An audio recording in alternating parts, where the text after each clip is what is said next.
A Galeria Metrópole é uma grande lembrança da época que incorporadores, donos de terrenos, faziam concursos de arquitetura, indo atrás das melhores ideias para construir projetos de fato icônicos.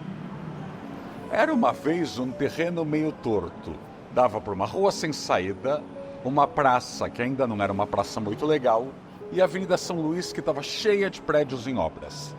E tinha esse terreno aqui que seria incorporado por uma empresa de Santos, sim, a cidade onde eu nasci. Eles tinham uma ideia de fazer um prédio de escritórios, com lojas, galeria, mas não conheciam tão bem o centro e não sabiam como essa avenida ia ficar depois de toda a verticalização. E decidiram fazer um concurso de arquitetura. Convidaram 4 jovens arquitetos que estavam bombando naquela São Paulo de 1959 e pediram propostas. Eram eles Jorge Wilhelm, Davi Libeskind, o do Conjunto Nacional, Salvador Cândia e Giancarlo Gasperini.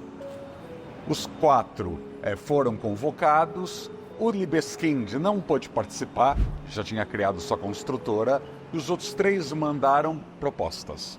E houve um empate. Cândia e Gasperini estavam ali com propostas muito boas, segundo os incorporadores. E ambos decidiram juntar as ideias, que eram muito boas, e fazer este edifício Galeria Metrópole. Grande momento de São Paulo. Se apostava em jovens muito internacionais, muito lidos, viajados, para se fazer o melhor prédio possível e se otimizar os metros quadrados disponíveis. Naquela época, não tinha fazendeiro, empresário de outro ramo, de calçado, que ia atrás de marca de moda, ou marca de relógio, ou hotel que não tem nada a ver com São Paulo, apenas para enganar incautos. A ideia era fazer o melhor prédio possível, e a clientela viria. É o que aconteceu aqui na Galeria Metrópole. Eu conto essa história e outras sobre a importância dos concursos de projeto de arquitetura no meu livro São Paulo nas Alturas. Eu acho que num momento que a gente vê tantos prédios sem inspiração, copia e cola, ignorando que cada terreno é diferente do outro, onde chove muito, onde tem declive, onde tem sol, onde venta demais, e saem todos iguais e a cidade fica entediante.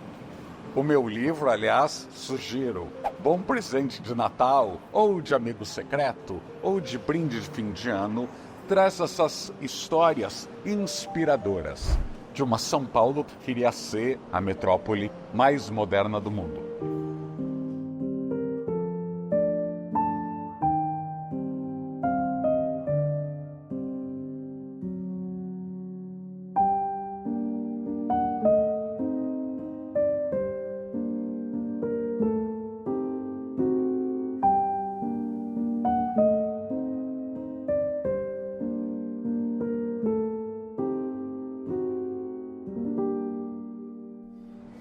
Sabe outro prédio que foi resultado de um concurso para arquitetos? O Edifício Ster, o primeiro edifício moderno de São Paulo e do Brasil.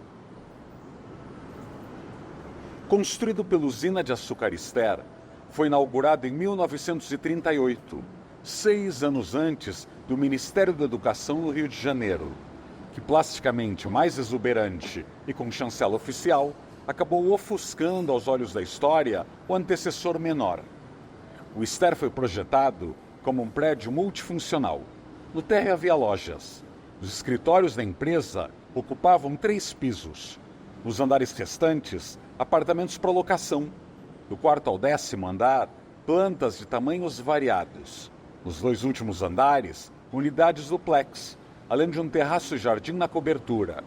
Os vencedores do concurso privado, convocado pelo usineiro Paulo Nogueira, foram os arquitetos Álvaro Vital Brasil, filho do médico Vital Brasil, fundador do Instituto Butantan, e Ademar Marinho, ambos paulistas de 26 anos que tinham estudado no Rio. 26 anos e foram aí revelados nesse concurso. Rino Leve morou e manteve seu escritório ali por um tempo. No 9º andar, onde viveu por vários anos, o pintor Emiliano de Cavalcanti fazia festas e saraus. Em meados da década de 40, o prédio ainda era novinho, o subsolo se tornou um point agitado. Abrigou a primeira sede paulistana do Instituto dos Arquitetos do Brasil, IAB, o Clube dos Artistas e Amigos da Arte, conhecido como Clubinho, fundado pelo multiartista Flávio de Carvalho e presidido por Tarsila do Amaral, e a Boate Oasis, frequentada por atores e empresários, como Assis Chateaubriand.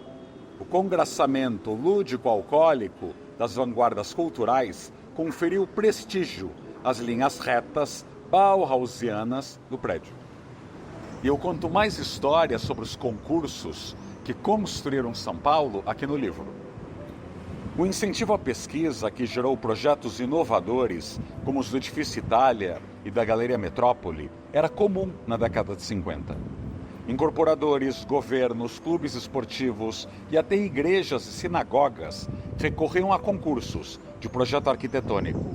Como produzir o máximo de rendimento com um pequeno terreno, inovar no design, na construção e na tecnologia e ainda criar um ícone. Por que buscar algum nome da moda ou depender do amigo, do sobrinho, do conhecido, se um concurso permitia atrair verdadeiros especialistas e até revelar um gênio desconhecido? Os incorporadores, de certo, valorizavam mais os princípios do lucro, da eficiência, do corte de custos e da velocidade na construção, mas queriam aprender com quem tinha suas parabólicas mentais constantemente informadas sobre as últimas descobertas da indústria, sobretudo nos Estados Unidos, de onde vinham as novidades tecnológicas e os conceitos mais atualizados de estilo de vida e glamour, projetados nas telas de cinema. A prática de levar concursos a sério acabou rendendo alguns dos grandes símbolos paulistanos. Vencedores de concursos foram o Estádio do Morumbi, por Vila Nova Artigas e Carlos Cascaldi, a Paróquia São Domingos, por Franz Repp, a sede da Congregação Israelita Paulista, por Henrique Mindlin e construída por Alfredo Junchur, a sede ginásio do Clube Atlético Paulistano, a primeira por Warschawczyk, o segundo pelo recém-formado Paulo Mendes da Rocha e o Hospital Albert Einstein por Rino Levi. De acordo com a extensa pesquisa da grande professora Maria Helena Flynn, apenas entre 1951 e 1960, 55 concursos de arquitetura aconteceram na cidade de São Paulo. Mais chocante, a grande maioria dos premiados foi de fato construído, algo muito raro no Brasil. Nos últimos 30 anos em São Paulo, quando a cidade é muito mais rica, o país maior e tudo mais, nós não fizemos nem metade disso. Pior, especialmente nos concursos públicos, é raro quando um premiado vê o seu projeto sair do papel. Da Casa Branca em Washington à Torre Eiffel em Paris, alguns dos maiores símbolos de identidade nacional nasceram em concursos para arquitetos, designers e engenheiros. Já no Brasil, com boom da China para comprar matérias-primas brasileiras, bolhas imobiliárias e nos preparativos para a realização da Copa do Mundo e da Olimpíada, os concursos escassearam. Não faz sentido.